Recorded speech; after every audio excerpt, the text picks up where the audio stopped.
Hello everyone. कैसे हैं आप सभी लोग। उम्मीद करते हैं आप सभी के सभी लोग स्वस्थ होंगे। देखिए, बायोलॉजी में मैंने आप लोगों को दो चैप्टर पढ़ा दिए हैं। जो हमारा पहला चैप्टर है वह है न्यूट्रिशन प्लांट, पौधों में पाचन। और जो दूसरा चैप्टर है हमारा वो है न्यूट्रिशन इन एनिमल, मानव में पाचन या जंतुओं में पाचन।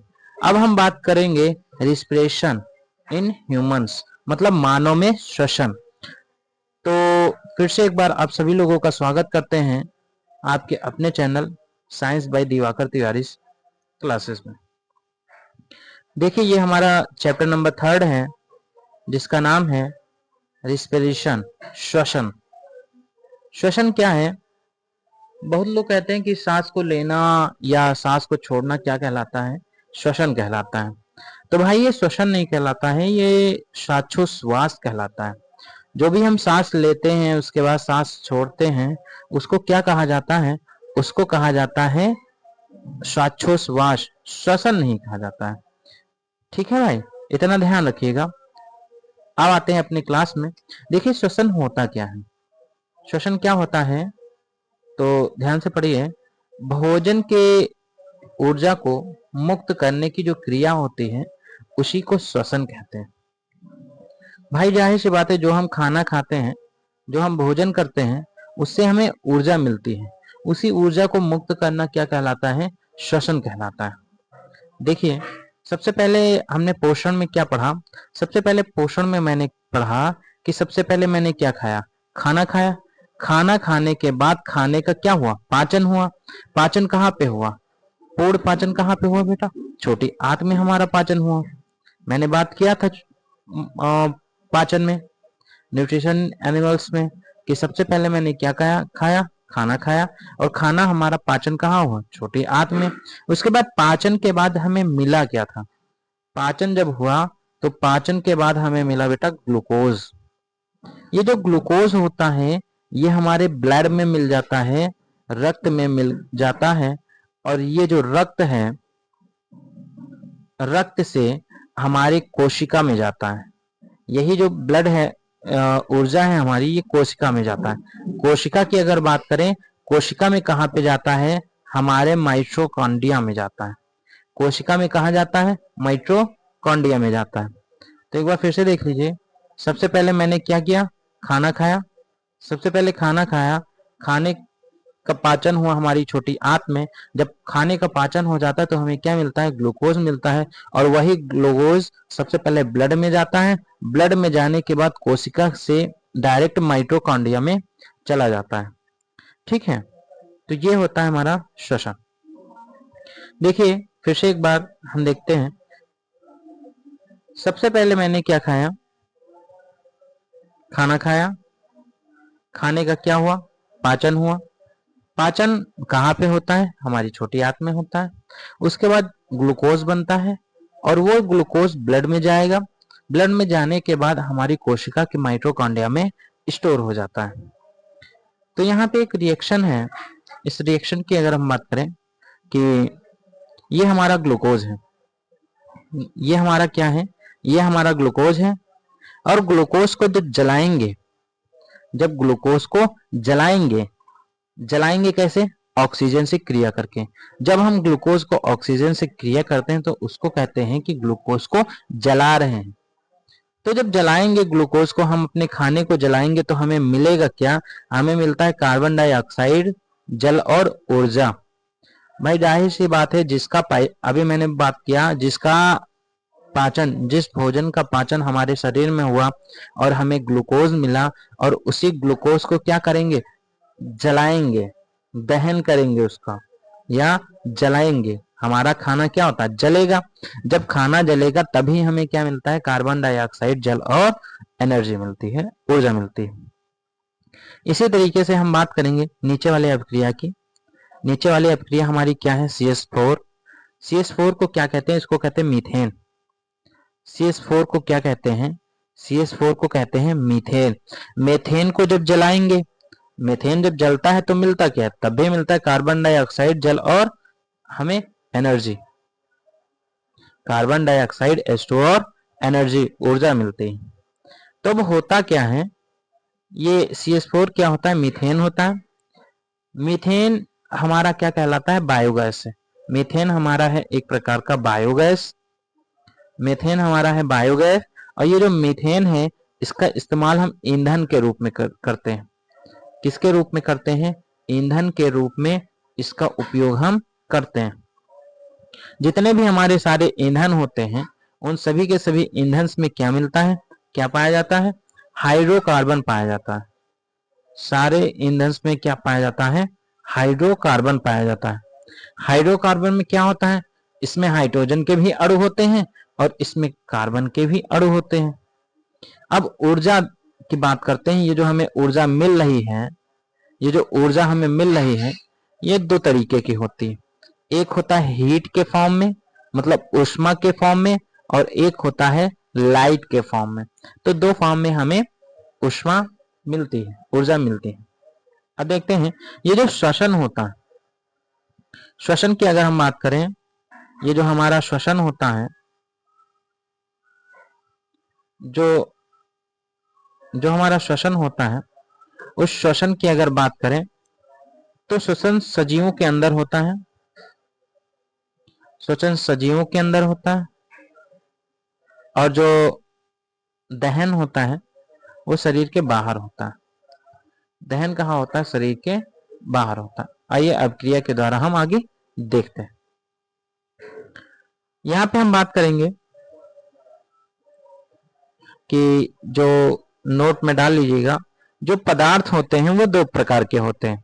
सबसे पहला होता है ऑक्सीडेशन, दूसरा होता है रिडक्शन। ऑक्सीडेशन क्या होता है, जब हमारे पदार्थ में ऑक्सीजन जुड़ जाता है, जब हमारे पदार्थ में क्या होता है, ऑक्सीजन जुड़ जाता है, जब हमारे पदार्थ में क्या होता है, ऑक्सीजन जुड़ता है, तो उसे कहते हैं ऑक्सीकरण, जिसको हिंदी में अपचयन कहते हैं। और जब हाइड्रोजन जुड़ता है, जब हाइड्रोजन जुड़ता है तो उसको क्या कहते हैं, उसको कहते हैं रिडक्शन, हिंदी में कहते हैं उसको अपचयन या अवकरण।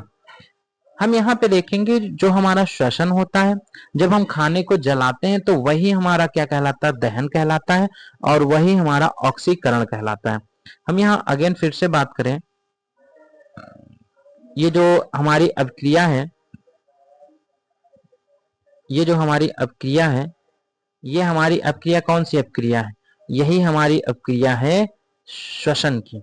जब हम क्या करते हैं, खाने को खाते हैं, खाने से हमें पाचन मिलता है, पाचन में ग्लूकोज का निर्माण होता है। उसको जब ग्लूकोज को जब हम जलाते हैं तो हमें कार्बन डाइऑक्साइड और जल मिलता है, उसके साथ एनर्जी मिलती है। ये जो हमारी अपक्रिया है, यही अपक्रिया हमारी रिस्पिरेशन की अपक्रिया होती है। आगे बढ़ते हैं। ये देखिए यहाँ पे मैंने बात किया दोनों,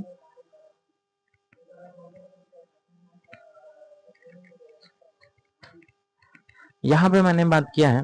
ये देखिए ये जो अपक्रिया है ऊपर वाली, ये जो ऊपर वाली अपक्रिया है, ये हमारी कौन सी अपक्रिया है, ये हमारी प्रकाश संश्लेषण की अपक्रिया है।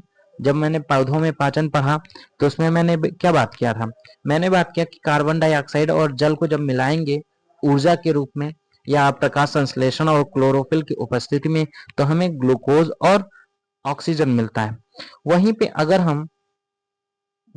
अगर हम इस ग्लूकोज को जला देते हैं, तो ग्लूकोज को जब जलाएंगे तो हमें कार्बन डाइऑक्साइड, जल और ऊर्जा मिलती है। इसे क्या कहते हैं, ये हमारी प्रकाश संश्लेषण की अपक्रिया है, और ये हमारी किसकी अपक्रिया है, रिस्पिरेशन की अपक्रिया है, श्वसन की अपक्रिया है। तो यहाँ पे हम क्या देख रहे हैं, यहाँ पे हमें स्पष्ट दिखाई पड़ रहा है कि ये जो प्रकाश संश्लेषण की क्रिया है और ये जो रिस्पिरेशन की क्रिया है, ये दोनों रेसिप्रोकल होती हैं, उल्टी होती हैं। प्रकाश संश्लेषण जो है उसका उल्टा क्या कहलाएगा, हमारा रिस्पिरेशन कहलाएगा। यहाँ पे कार्बन डाइऑक्साइड और जल मिलकर के ग्लूकोज बना रहा है, और यहाँ पर ग्लूकोज क्या होता है, जल और कार्बन डाइऑक्साइड में तोड़ रहा है। तो इसी तरीके से हम बात करेंगे, तो कुछ पॉइंट हैं जो इंपॉर्टेंट हैं, इनके बारे में हम बात कर लेते हैं। ये जो श्वसन होता है हमारा, ये जो श्वसन है, ये प्रकाश संश्लेषण की विपरीत प्रक्रिया होती है। अभी मैंने बात किया, ये जो श्वसन होती है ये प्रकाश संश्लेषण की विपरीत प्रक्रिया होती है। वहीं पे अगर ये श्वसन की बात करें तो ये ऊष्माक्षेपी अभिक्रिया है। ऊष्माक्षेपी अभिक्रिया क्या होता है, देखिए इसी में जब हम किसी को ऊर्जा देते हैं तो उसे कहते हैं ऊष्माशोषी, उसे कहते हैं ऊष्माशोषी। तो हमारा जो प्रकाश संश्लेषण है वो क्या है, प्रकाश संश्लेषण जो है हमारा वो ऊष्माशोषी अभिक्रिया है और इसमें ऊर्जा निकलती है, इसलिए हमारा श्वसन क्या है, श्वसन हमारा ऊष्माक्षेपी अभिक्रिया है। तो ध्यान रखिएगा ये जो सेकंड पॉइंट है श्वसन, यह हमारा क्या है, ऊष्माक्षेपी अभिक्रिया है। अगला है श्वसन क्या है, श्वसन एक अपचयन है। श्वसन क्या है, एक अपचयन है। मैंने बात किया था अपचयन और उपचयन में, तो श्वसन हमारा अपचयन है जबकि प्रकाश संश्लेषण हमारा क्या है, उपचयन है। यहाँ पे दो सवाल हैं, इन दोनों सवालों के उत्तर देख लेते हैं। प्रकाश संश्लेषण कौन सी अपक्रिया है? अभी मैंने बात किया कि प्रकाश संश्लेषण कौन सी अपक्रिया है, तो प्रकाश संश्लेषण ऊष्मा शोषी अपक्रिया है, क्योंकि ये ऊष्मा ले रहा है तब ग्लूकोज का निर्माण कर रहा है। और वहीं पे श्वसन जो है हमारी वो कौन सी अपक्रिया है, श्वसन हमारी है ऊष्माक्षेपी अपक्रिया। उम्मीद करते हैं इतनी बात समझ में आ गई होगी। आगे देखते हैं ये मेटाबॉलिज्म में क्या होता है, उपापचयी क्रिया क्या होता है। जो हमने बात किया कि मेटाबॉलिज्म या उपापचयी क्रिया क्या होता है, सजीवों के शरीर में होने वाली सभी रासायनिक क्रियाओं का जो सम्मिलित रूप होता है, संयुक्त रूप होता है, वही क्या कहलाता है, वही उपापचय क्रिया कहलाता है। सजीवों के शरीर में होने वाली सभी रासायनिक क्रियाओं का जो संयुक्त रूप होता है उसे क्या कहते हैं, उपापचय कहते हैं, मेटाबॉलिज्म कहते हैं। ये जो मेटाबॉलिज्म होता है ये दो प्रकार का होता है। सबसे पहला होता है एनाबॉलिज्म और दूसरा जो होता है वो होता है कैटाबॉलिज्म। एनाबॉलिज्म का मतलब होता है उपचय क्रिया, ये प्रकाश संश्लेषण में होता है, जबकि कैटाबॉलिज्म का मतलब होता है अपचय क्रिया, और ये कहाँ पे होता है, ये हमारे श्वसन में होता है। आगे बात कर लेते हैं माइटोकॉन्ड्रिया की। अब देखिए एक सवाल आता है कि श्वसन की क्रिया कहाँ संपन्न होती है। श्वसन की क्रिया संपन्न होती है कोशिका में। आइए हम देखते हैं कैसे। ये हमारा क्या है, ये हमारा कोशिका है। ये हमारी क्या है, ये हमारी एक सेल है, कोशिका है। इसके अंदर देखते हैं क्या भरा हुआ है। ये सब जो भरे होते हैं इसको क्या कहते हैं, इसको कहते हैं कोशिका द्रव्य। इसको क्या कहते हैं, इसको कहते हैं कोशिका द्रव्य। कोशिका द्रव्य यही इसी के बीच में हमारे एक केंद्रक पाया जाता है। कोशिका के अंदर एक केंद्रक पाया जाता है और वहीं नीचे जो है केंद्रक कोशिका में ही क्या पाया जाता है, कोशिका में पाया जाता है माइटोकॉन्ड्रिया। यहाँ पे माइटोकॉन्ड्रिया पाया जाता है जिसकी संरचना कुछ इस प्रकार से होती है, इस प्रकार से। ये जो है इस टाइप से, ये जो है ये क्या कहलाता है, ये माइटोकॉन्ड्रिया कहलाता है। अब हम बात करते हैं होता क्या है। बात करते हैं होता क्या है। जब हमने खाने को जलाया या जब हमारा पाचन हुआ तो हमें मिला क्या, सबसे पहले हमें क्या मिला, खाना जब जला तो हमें मिला C6H12O6 मतलब ग्लूकोज मिला। ये ग्लूकोज क्या करता है, हमारे माइटोकॉन्ड्रिया में जाता है और उधर जो हमें ऑक्सीजन मिल रही थी वो भी ऑक्सीजन इसी माइटोकॉन्ड्रिया में जाता है। जब माइटोकॉन्ड्रिया में ऑक्सीजन और ग्लूकोज जाता है और अभिक्रिया होता है, तो अभिक्रिया के दौरान हमें मिलता क्या है, अभिक्रिया के दौरान हमें तीन चीजें मिलती हैं। पहली चीज मिलता है कार्बन डाइऑक्साइड, दूसरा मिलता है जल, और जो तीसरा होता है वो क्या मिलता है, तीसरी मिलती है हमारी ऊर्जा, एनर्जी। तो इसी के बारे में हम आगे बात करते हैं। देखिए ये जो माइटोकॉन्ड्रिया है ये हमारे कार्बन डाइऑक्साइड और जल का निर्माण करता है, इसीलिए माइटोकॉन्ड्रिया को क्या कहा जाता है, power house of the cell कहा जाता है, कोशिका का रसोई ग्रह कहा जाता है, ऊर्जा ग्रह कहा जाता है, और इसी को फर्नेस कहा जाता है। फर्नेस का मतलब क्या होता है? चूल्हा। फर्नेस का मतलब क्या होता है? चूल्हा। इसी को ऊर्जा गृह कहा जाता है, इसी को कोशिका की भट्ठी कहा जाता है, इसी को ही कोशिका का चूल्हा कहा जाता है। आइए जो मैंने बात किया इसको एक बार फिर से देख लेते हैं। यहाँ पे हम बात देखते हैं कि जो श्वसन होता है, श्वसन की क्रिया कहाँ संपन्न होती है?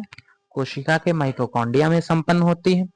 माइटोकॉन्ड्रिया को कोशिका क्या क्या क्या कहा जाता है? रसोई घर कहा जाता है, ऊर्जा गृह कहा जाता है, कोशिका की भट्ठी कहा जाता है, और क्या कहा जाता है? कोशिका का चूल्हा भी कहा जाता है। अब हम थर्ड पॉइंट की बात करते हैं कि श्वसन के दौरान हमें ऊर्जा मिलती है, और वो जो ऊर्जा हमें मिलती है वो किस रूप में मिलती है? ऊर्जा हमें मिलती है एटीपी के रूप में। ये जो ऊर्जा है, ऊर्जा मिल रही है, ये किस रूप में मिल रही है? हमें एटीपी के रूप में मिल रही है। ऊर्जा को एटीपी क्या करता है? स्टोर करता है, संचित करके क्या करता है? ऊर्जा को ये संचित करता है एटीपी, और संचित करने के बाद ब्रेक डाउन कर देता है, तोड़ देता है, ब्रेक कर देता है, तोड़ देता है ऊर्जा को एटीपी के रूप में। और यहीं से हमें ऊर्जा जब चाहे तब ऊर्जा मिलती रहती है। इसीलिए एटीपी को क्या कहा जाता है? एटीपी को कहा जाता है ऊर्जा की मुद्रा। एटीपी को क्या कहा जाता है? ऊर्जा की मुद्रा। यहीं पे एटीपी का फुल फॉर्म कभी कभी पूछ लेता है कि एटीपी का फुल फॉर्म क्या होता है? इसका होता है एड्रीनोसिन ट्राइफॉस्फेट। एड्रीनोसिन ट्राइफॉस्फेट, ये एड्रेनोसिन ट्राइफॉस्फेट एटीपी का फुल फॉर्म होता है। अब अगर हम बात कर लेते हैं टाइप्स ऑफ रिस्पिरेशन की, कि श्वसन के प्रकार कितने होते हैं, तो श्वसन के हमारे दो प्रकार होते हैं। सबसे पहला जो प्रकार है वो होता है एरोबिक रिस्पिरेशन, और दूसरा होता है एनएरोबिक रिस्पिरेशन। इसको हिंदी में ऑक्सी श्वसन कहते हैं, या ऑक्सी श्वसन को वायवीय श्वसन भी कहते हैं। वहीं पे जो एनारोबिक रिस्पिरेशन होता है, इसको अनॉक्सी श्वसन या अवायवीय श्वसन कहते हैं।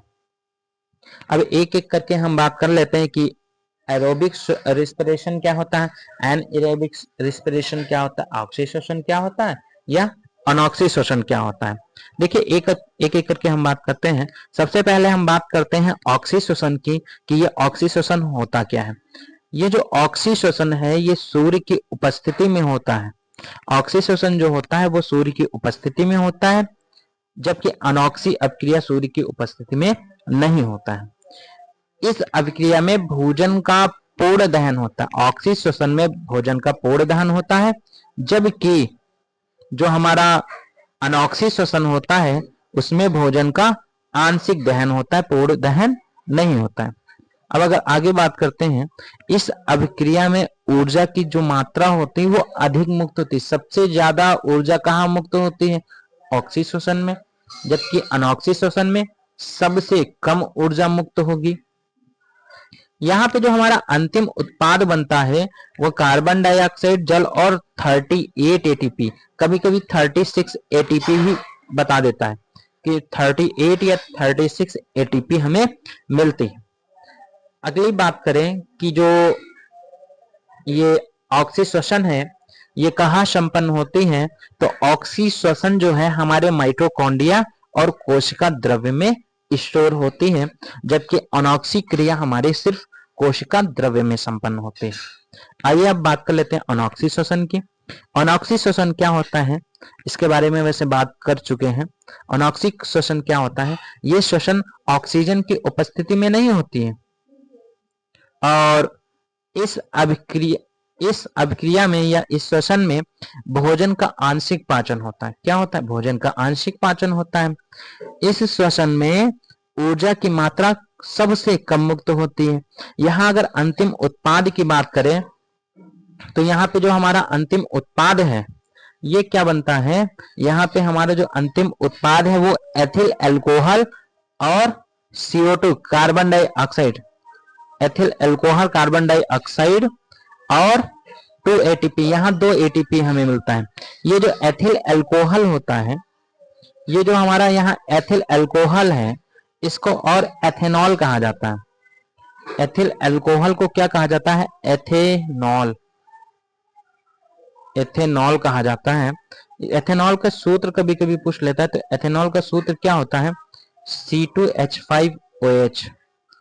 C2H5OH ये एथेनॉल का सूत्र होता है। अब अगर आगे बात करते हैं, सूक्ष्म जीवों में तो एथिल अल्कोहल, कार्बन डाइऑक्साइड और एटीपी मिलता है। वहीं पे अगर मानव की मांसपेशियों में बात करें तो मानव की मांसपेशियों में लैक्टिक एसिड बनता है और यहाँ पर भी 2 एटीपी बनता है। ये जो लैक्टिक एसिड है ये हमारी मांसपेशियों में जम जाता है। मांसपेशियों में जब कभी जमता है तो हमारे दर्द उत्पन्न होता है। इसीलिए कहते हैं कि मांसपेशियों में जब दर्द उत्पन्न होता है तो गर्म पानी से धुलो, मांसपेशियों में जो स्टोर किया हुआ हमारा लैक्टिक एसिड है वो खत्म हो जाता है। और जब हमारे मांसपेशियों में दर्द होता है उसको गर्म पानी से धुल लेते हैं तो लैक्टिक एसिड का काम खत्म हो जाता है, थोड़ा इधर उधर चला जाता है और दर्द कम हो जाता है। वहीं पे जब कोई इंसानों की मांसपेशियां दर्द होती हैं तो कहते हैं थोड़ा दबा दो। तो जब इंसान कोई दबाता है जोर जोर से तो बहुत अच्छा लगता है, काफी ज्यादा अच्छा लगता है। इंसान कहता है दबाता रहे तो अच्छी बात है। दबाने से क्या होता है? लैक्टिक एसिड की जो दौरान होती है, लैक्टिक एसिड जो स्टोर हो जाता है एक ही जगह एकत्रित हो जाता है, उसका बहाव हो जाता है, एक जगह से दूसरी जगह चला जाता है, जिससे दर्द कम हो जाता है। आगे बात करते हैं कि यह जो कोशिका द्रव्य में होता है, ये जो अनॉक्सिक क्रिया होती है ये कहाँ संपन्न होती है? कोशिका द्रव्य में संपन्न होती है। ये नोट करके लिख लीजिएगा कि मांसपेशियों में लैक्टिक अम्ल के एकत्रित या संचित हो जाने के कारण दर्द या थकावट पैदा होती है। अभी मैंने इसकी बात कर ली थी कि लोगों के दर्द या थकावट क्यों होती है। दर्द और थकावट का जो मेन रीजन है वो होता है मांसपेशियों में लैक्टिक एसिड का जम जाना। तो लैक्टिक एसिड का अगर जमाव रोकना है तो हमें एक्सरसाइज करते रहना पड़ेगा। एक्सरसाइज करते रहिए और लैक्टिक एसिड कभी भी एकत्रित नहीं होगा। तो आज की क्लास हमारी यहीं तक जो है फिनिश होती है। कल हम बात करेंगे ये जो हमारा रिस्पिरेशन चैप्टर है इसका सेकंड पार्ट। तो आज की क्लास आपको उम्मीद करते हैं अच्छी लगी होगी। तो हमारे चैनल को सब्सक्राइब करिए, लाइक करिए और कमेंट करिए। और यहाँ तक कि लाइक सब्सक्राइब कमेंट करने के बाद भाई इसको सबसे अच्छा क्या है, सबसे ज्यादा इंपॉर्टेंट क्या होता है, आप अपने व्हाट्सएप पर इसे शेयर भी कीजिए। Thank you very much. ठीक है, बाय बाय, आपका दिन शुभ हो। Thank you very much.